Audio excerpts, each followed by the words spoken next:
call on you in the order that you raise your hand and let you know when we have unmuted your microphone. It can take a few seconds for you to for the unmute button to work after we enable it. If for some reason your audio input isn't working, please send your question to Sarah Sulik at ntsb.gov and I will read it. With that, we'll introduce Chair Jennifer Hamady, who is here to answer your questions and tell you about the preliminary report. Good afternoon, and thank you for joining us. As you are aware, we released a preliminary report on the Chicago Transit Authority's Yellow Line train collision with the snow removal machine this morning, and that preliminary report provides some factual information.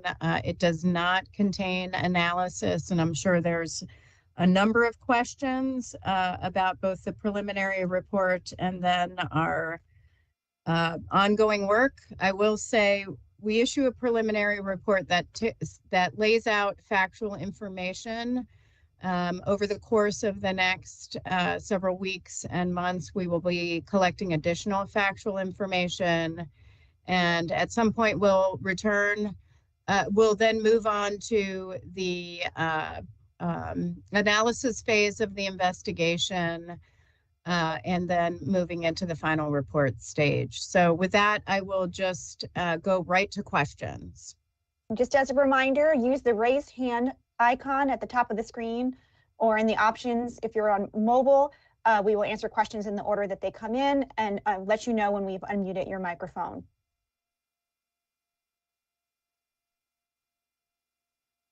Okay, Sabrina, we have unmuted your microphone. If you would like to ask your question, please identify your outlet as well.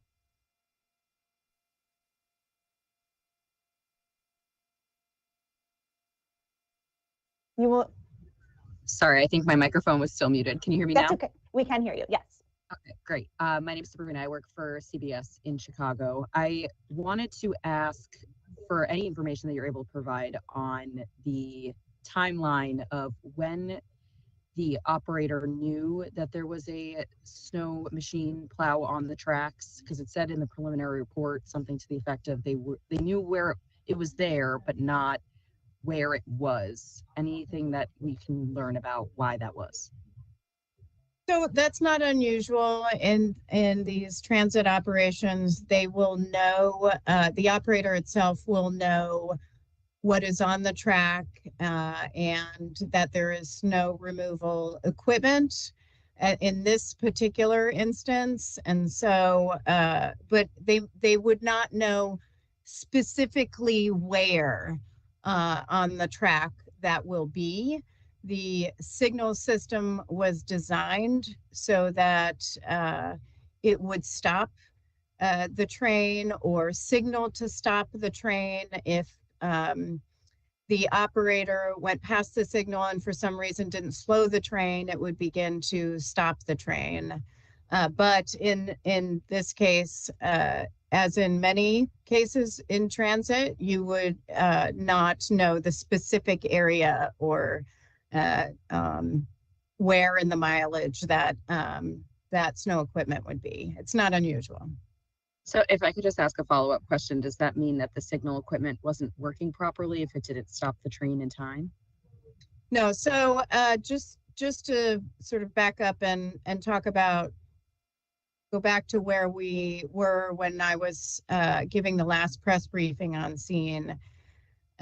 Rail cars are designed to meet, in this case, Chicago Transit Authority's braking specifications. As mentioned in the preliminary report, it's 4.1 feet per second squared.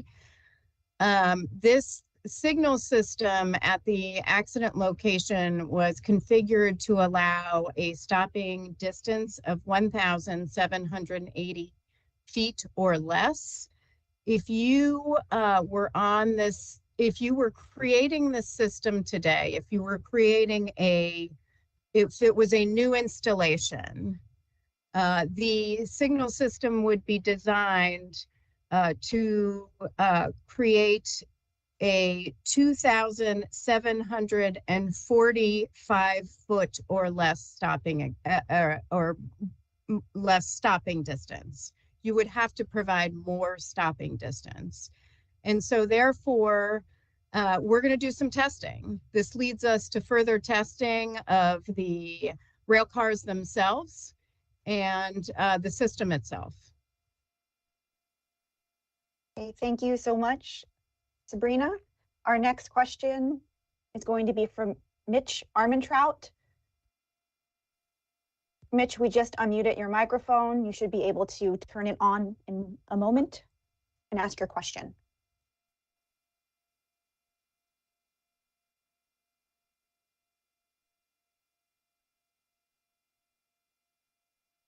Mitch, are you able to unmute your microphone?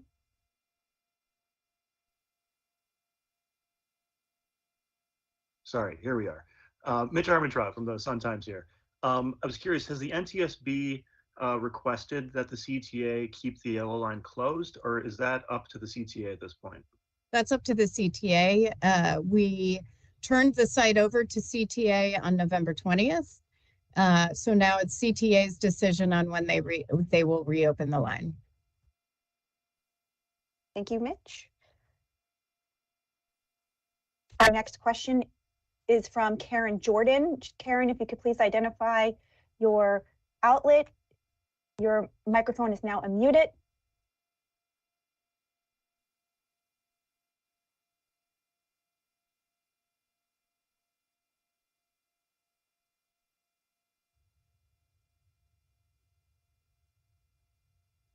Hi, Karen, are you able to unmute your microphone?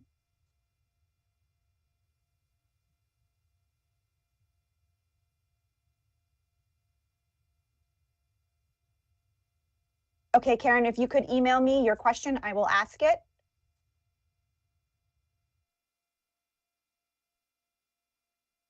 Our next question is from Sarah Freestat. Sarah, if you could identify your outlet. Your microphone is now unmuted.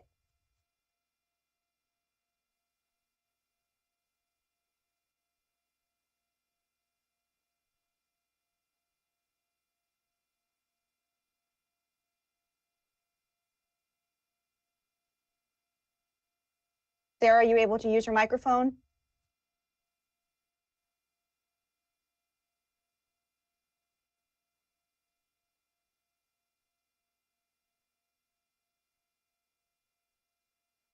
It's at the top next to camera. You should be able to unmute your microphone.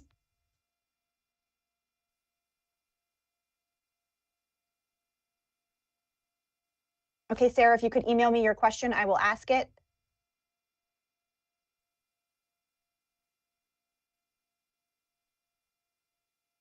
Our next question is from Kate Chappell. Kate, we've unmuted your microphone. Should take a moment, and you should unmute it yourself and ask your question. Hi, this is Kate from NBC Chicago. I'm hoping you can expand a little bit on what you already sort of mentioned, but on the PTC, the system. As I understand it, you've been encouraging CTA, or the NTSB has been encouraging an upgrade of the system as is required by federal law. They had some exemptions due to some finance issues, but is that where you're focusing the investigation the most, or is there still an investigation into possible debris on the tracks as well? Is it equal parts of the investigation so far? Are you leaning more heavily into one than the other? I'm wondering how big of a role that could have played in this. Thank you.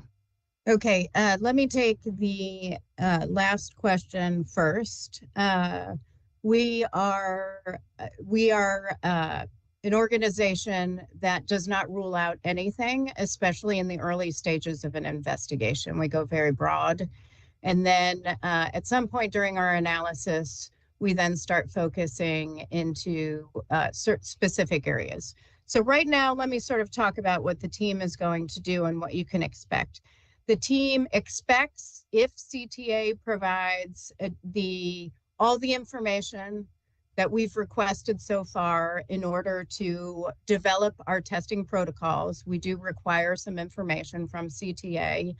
If we receive all that information, we intend to return the week of December 18th, that's next week. The two rail car train and the snow equipment have been secured in an area on CTA property. We have asked Alstom, the Alstom group, who would be in this case the manufacturer, since they bought Bombardier and took over Bombardier just a few years ago. Alstom will be coming to Chicago, where they will meet our team and CTA's team as well, and we will be doing some testing. And just to sort of talk about how we're going to do testing, we are first going to look at the accident train itself. We're going to do a general mechanical inspection. We're going to look at the condition of traction motors. We're going to look at gearboxes, the wheels, the running gear, brake systems. We're also going to examine the condition of the disc brakes and the track brakes. We are going to conduct some testing on the accident train itself. And then we're going to look at some of the testing and the results provided through that testing and do some sort of some comparisons to the event recorder data that we have. And we'll look at other data that we've requested from CTA. From there, we are going to then look at an exemplar Series 5000 train. And we're going to conduct some accident reenactment runs. We will wet the track to see what sort of response we get during braking, to see if we can repeat some of the wheel slippage that we had seen during the braking. And then we will look at the distance for braking. This is something that's pretty common, where we might wet the rail or wet the wheel tread. And then getting back to what we're looking at. So we are still looking at this testing of the current system, both the mechanical testing here and looking at the accident train and the 5000 series and exemplar 5000 series train. And we are also still doing laboratory analysis on the organic material that we took samples of. That's not something new for the NTSB. It's actually not something new to transit agencies around the United States, where there's, or really passenger and freight rail entities, where there's organic material on the track. We have collected that previously in other incidents and done testing, so it's something that we'll do. But we're not focusing right now in any specific areas. We are leaving everything open as we continue our investigation. Your question on PTC. So PTC applied to freight and intercity passenger rail operations in the United States on certain tracks, mainline track, carrying certain materials, certain hazardous materials, or where passengers are transported. In this case, it's toxic by inhalation hazardous materials, poisonous by inhalation hazardous materials, and where people are transported. That was in the 2008 law passed by Congress and enacted. In this case, we have recommended train control for CTA in the past. So that's something we will look at as part of this investigation. One thing that has come up a couple of times from the media is, what's the difference here? A real simple way to think about this particular accident is, for any transit agency that's using automatic train control, you have to pass a signal system. So the signal system feeds, information to the train through the track. It would send a code that says in this area of track it's 55 miles per hour. In this area of track it's 35 miles per hour. In this area of track it's 25 miles per hour. And in this case, in this case, it went down to 0 at one point. In order to stop the train, a operator needs to respond after it passes a signal. So you have to pass the signal, and then the train operator gets an indication, and then the train operator will slow or stop. If the train operator doesn't do anything in a certain period of time, it's about 2 to 3 seconds, then the train begins to shut down. For positive train control, it's a much more comprehensive system. Positive train control knows where everything is at every single location on the system, not just in a certain area, everything. And the train is talking, it's getting information from different sources. And for a signal, a train with positive train control or communications-based train control, that train would not be able to pass a signal. If the signal saw something was up ahead, there's no way that train with PTC would ever get past that signal. It would stop it well in advance. So it's a much more comprehensive safety system than automatic train control, which is why we have recommended in the past moving away from automatic train control and towards communications-based train control, which is the transit version of PTC. Hopefully that helps. I'm happy to clarify that further if I need to. Thank you, Chair. We have questions from Karen Jordan, who was unable to answer her question before she emailed me. She said, you mentioned it's up to the CTA to determine when to start running the yellow line. Does that mean the line is safe and there is no residual damage? Oh, sorry. Yes, there is no residual damage. We are not saying the line is safe. I will say that passenger rail overall is safe, is an extremely safe mode of transportation, much safer than getting in your car on any day and getting to your destination or coming from your destination. In this case, we're still conducting our investigation, so it is up to CTA to ensure the safety of their system. I do know that CTA has taken some actions. They sent us a memo on November 30th, which contains some actions that they have taken or will take. We still need to confirm some of these.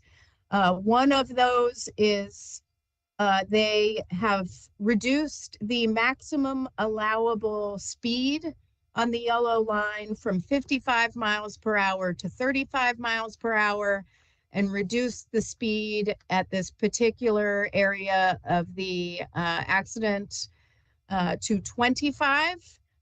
They are cleaning the rails, the running rails, to remove the debris and organic material that we identified.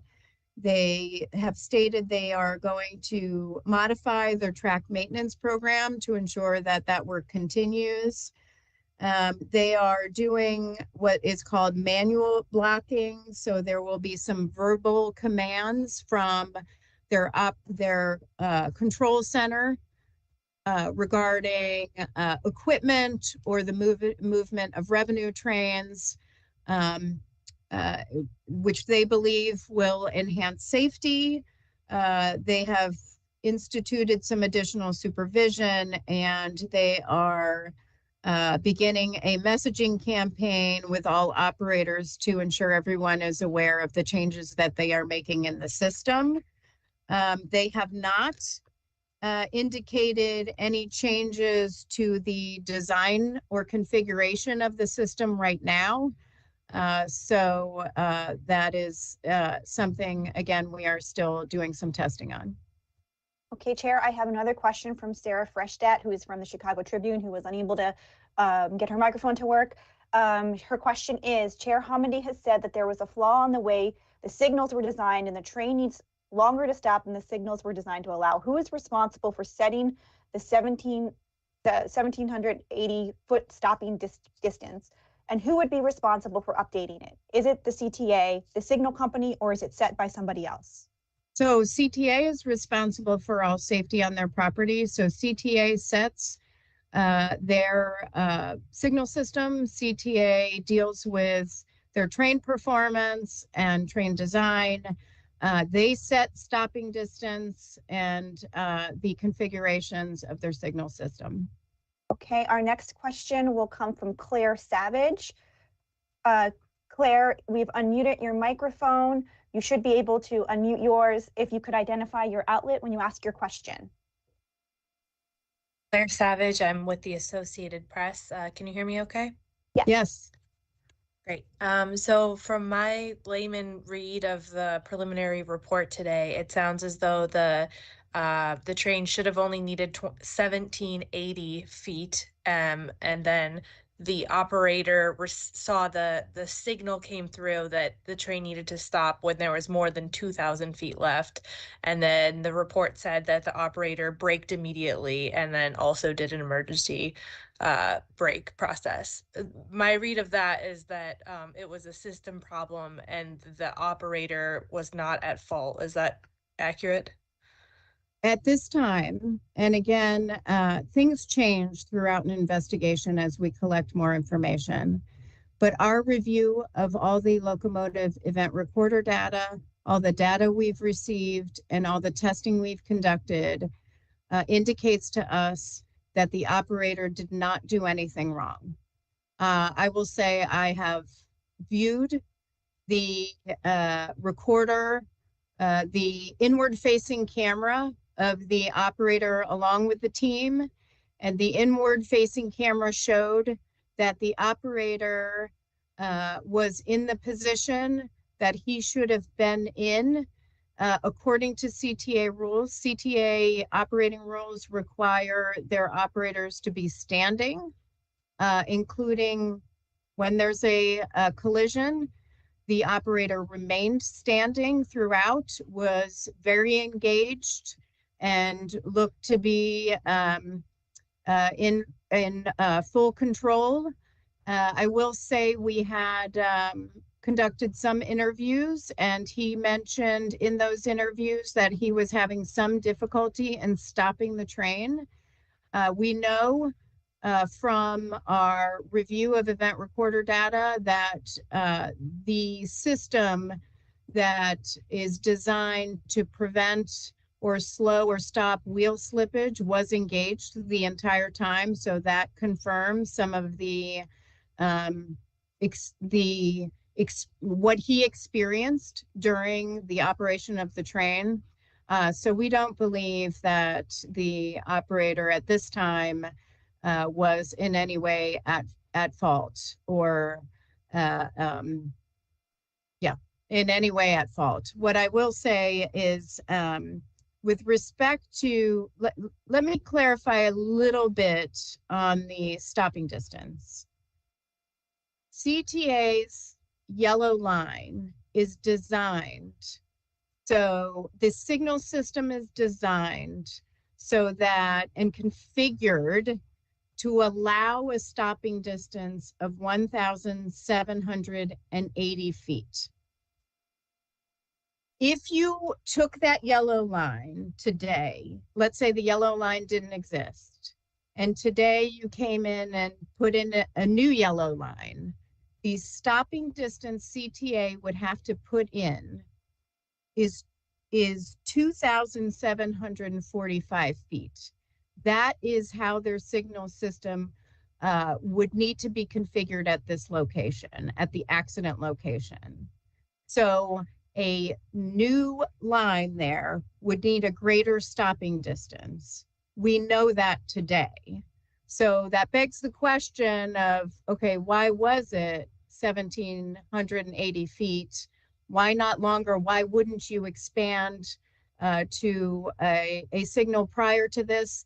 That's something we have to look at. We also have to look at the performance of the train itself. Okay. Does that help?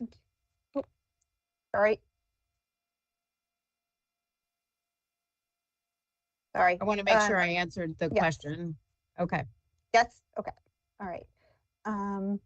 Our next question is from Robert Kessler. Robert, we are allowing your microphone. When you unmute, could you please identify your outlet?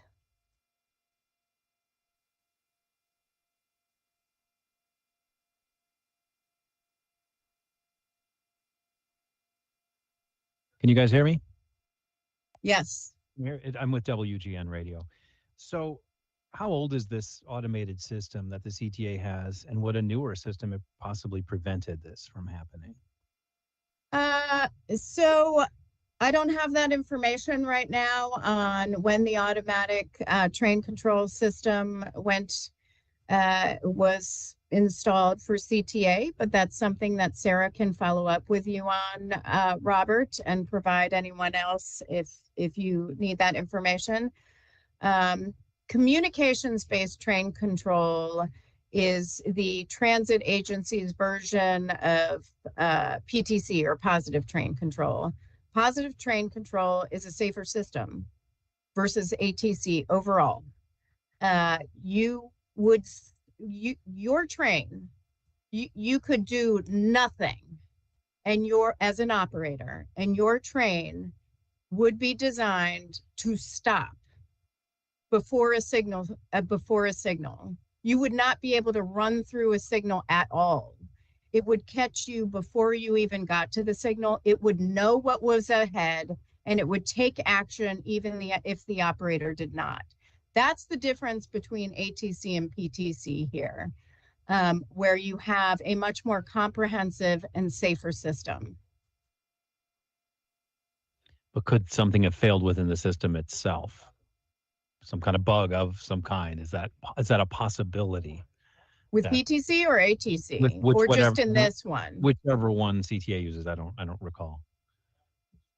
With their automatic train control system? Yeah, I mean, things can mess up somehow. Sure, things can. I will say that our team did testing of the signal system when they were out there, and didn't identify anything at the time. However, since they are coming out again, they will look at the signal system again and look at everything, all the components of the system, and make sure that they are tested again.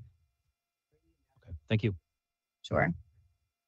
We've got another question from Claire, who we got cut off early, and then after Claire, we'll have last question. So if you have a question, raise your hand. All right, Claire, your microphone has been enabled. Thanks. So two things. Of the folks who are critically injured, are people still in the hospital? Are they doing okay now? Do you know anything about that? Claire, that is not something I know their status of right now. It's usually not something that we answer as the NTSB, but perhaps checking with local authorities that could help point you in the right direction. Thanks. And to follow up on your answer for my earlier question, apologies that I'm not well versed in train systems. I'm still a little confused. So you're saying that they should have kind of planned for a longer stopping distance, and we know that now at that location than the 1,700 feet, like that wasn't enough? So potentially, we don't want to give a firm conclusion yet because we have additional testing to do. What I will say is when CTA's transit system and trains were configured, it was quite a while ago. Operations change, and what the factors, there are a lot of factors that go into stopping distance, everything from, the speed of the train to the weight of the train, the length of the train, the track incline and decline, the track configuration, and then you're looking at environmental conditions on top of that. So that would be where some of the debris or organic material would come into play. And so those are all factors in stopping distance. So that is, over time, things change on a transit system. And so we're going to look at, was stopping distance something that CTA reevaluated over time? Did they look at their braking algorithms? Did they look at their signal configuration over time and testing? So that's something we will be looking at further. Thank you. Sure. Okay, we have one last question from Robert Kessler again. Robert, we've enabled your microphone. You can unmute and ask your question. Maybe you've mentioned this already, but is it being looked into why that piece of snow equipment was even on the same track that the passenger train would be? It wasn't a snowy day or anything. Why were they even using the same track? There's tracks all over the place there. Is that being investigated? Yeah, so the snow equipment itself, they were doing training for personnel in advance of the winter months. They were beginning to prepare for snow removal during that time and lead up to any sort of poor weather conditions. They're going to want to train the personnel and make sure they're adequately trained in the use of the snow equipment, and then also make sure that the snow equipment is running efficiently and as is intended. Given the design of the system, the operator itself had passed and seen the snow equipment on the track previously in one of his runs. And so folks knew it was there. That's not something unusual for transit agencies or freighter passenger railroads. What's important is that the system know it's there. And at the time, the reason why it was stopped was it had a red signal. So it couldn't move forward. It was waiting on the crew on the snow removal equipment was waiting for the signal to allow them to move forward on the track. And so that's why they were stopped. It's not something unusual, but you have to have a system that ensures safety. So that's something, that will be done in the future with snow equipment. So we want to make sure this doesn't happen again. And that's the whole purpose of our investigation. All right, thank you, everyone. That was the last question. Thank you, Chair Helmundy. This concludes the press conference. Sure, thank you.